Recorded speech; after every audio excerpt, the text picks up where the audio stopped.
அண்டம் முழுதும் ஒன்றினுள் அடக்கம், அதுவே ஆனைமுகமெனும் ஓங்கார விளக்கம்.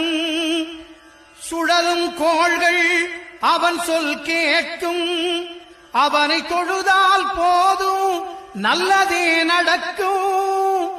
ஆனைமுகனை தொழுதால் நவக்கிரகங்களும் மகிழும், நல்லதே நடக்கும், நல்லதே நடக்கும்.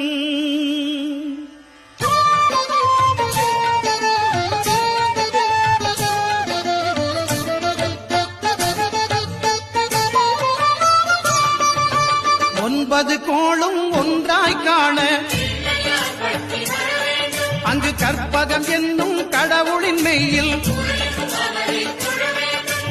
ஒன்பது கோளும் ஒன்றாய்